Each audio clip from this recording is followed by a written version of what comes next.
ekonomike të orientuar drejt eksporteve. Ne nuk kemi bërë këte, por ne i favorizojmë eksportet. Pa diskutim, i mirëpresim, janë jetike për balancin tregtar dhe për gjitha këto. Kështu që ne absolutisht me dorë të hekur do i presim ato. Ka një marrëveshje për tregtinë e lirë mes vendeve të rajonit, dhe kjo ka bërë që prodhuesi shqiptare, kryesisht ai bujqësor dhe agro përpunues, të gjendet në një konkurrencë agresive. Por ndërkohë, vetëm para pak ditësh, në doganën e Qafthanës, 10 kamion me prodhime bujqësore të zonës së Myzeqes mbetën të bllokuar duke rrezikuar të prishen sepse qeveria maqedonëse në shkeljet marrëveshjes gjente artifica për të mos lejuar prodhimet shqiptare të futen në tregun maqedonas. Shumë e vërtet. Po çfarë do bëni me këtë treg? Jo, fali minutë, keni gjuhë ti po ti marrim pak me radhë 5 prodhime bujqësore. Po marrim portokallet, grurin 2, po marrim qershin 3, po marrim ullirin 4, po marrim domatet 5. E keni gjuhë ndonjëherë kryeministin shqiptar të përmend këto emra në fjalimin e tij 12 vjet? Sa herë ka përmend kanabisin ky në fjalimet e tij gjersot, krahasuar me këto? Këto se ekzistojnë pra atë. Prandaj Maqedonët si bën shtëdoj, sepse serbi fut të qumshtin pluhur dhe ky ja heq në dogan, ja heq në parlament taksën në dogan.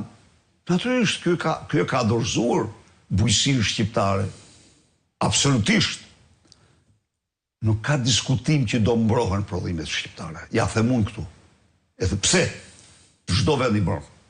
Kot thonë si mbrojnë, i mbrojnë në sezon. Nuk ka vend. Presidenti Trump po vendos tarifa në mënyrë flagrante për prodhimet dhe s'ka asgjë për të shehur këtu. Çdo vend mor zotëri. Ne jemi pjesë e një marrëveshje të tregtisë lirë. Ky është i gjithë problemi këtu. Je pjesë, po ke marzhet. Ke marzhet. Çdo vend i mbron. Ai vend që thot si mbroj gënjet. Ai mbron. Ja ku i mbron. Ja ku ja mban. I lën në dogan. Mbrojtja është ajo. Prandaj ne do t'i mbrojmë në sezon prodhimet. I kemi mbrojtur ne. Ne nuk po themi gjë që s'kemi bërë. Ne njerëz si kemi mbrojtur. Si mbrojta njerë për shkak të Kosovë, se pat Kosova një problem me pataten, edhe duhet ta animoja, edhe në fakt u dëmtuan fermerët e Korçës. Ta them haptas, u detyruan me kompensuar diçka me te. Po do t'i mbrojmë ne ata. Në sezon do i mbrojmë pik. Nuk ka asnjë pension. Ose do u thush ikni. Ikni se kot mbillni. Doktor, pensionet do i rrisni. Taksat do t'i përgjysmoni. Gjobat do t'i falni. Investimet publike do t'i zeroni, se në qofë se... Ku t'i zeroj? Do t'i defikshoj dhe të refishoj. Po me qëfar parash? Në qofë se parat u alen biznesit... Apo pyet kështu? Po. Fali minutë. Sa kushton rruga sot? Po man ka sharë 23 milion euro kilometri. Sa kushton rruga sot? Rruga në Kroaci, autostrada 27 metra e gjerë, kushtë doj në Google ta shofi, Bjeliosek Manastir, e standarte europiane, kushtoj 17 kilometra, 27 milion euro. Kushtoj 1.6 milion euro kilometri.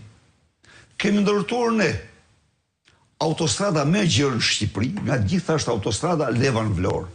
Është 35 metër gjërësia, jashtë gjitha tjerave. Kjo autostrada ishte prokuruar 24.5 kilometra është kjo, ishte prokuruar me 22 milion euro, po shkoj 60 milion se na doli punë me habitatin.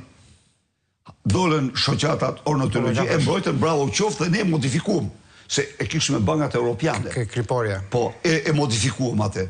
Dhe shkoj autostrada në 60 milion, autostrada me 35 metra gjërësi, u ndërtue me 2.4 milion euro.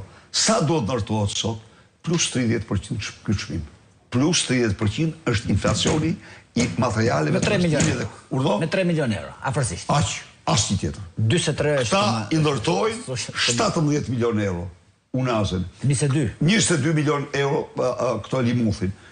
10 rruga Arbrit, 10-11 metra e gjerë, 11 milion euro kilometri. Jo, po të nërtojmë shumë. Jo, ne së nërtojmë shumë. Kur? Ne do nërtojmë me standartet, manuale, ka manuale nërtimi, o miqtë e mi, edhe Shtetet e Bashkuara ka 2 manuale në botë. Njëri është Europian, tjetëri është Amerikan. Ato manualet nxjerrin kostot të Me që po referoni pikërisht të çështje. Ja, vetëm një sekond. Shkojmë pak në publicitet dhe kthehemi pas pak.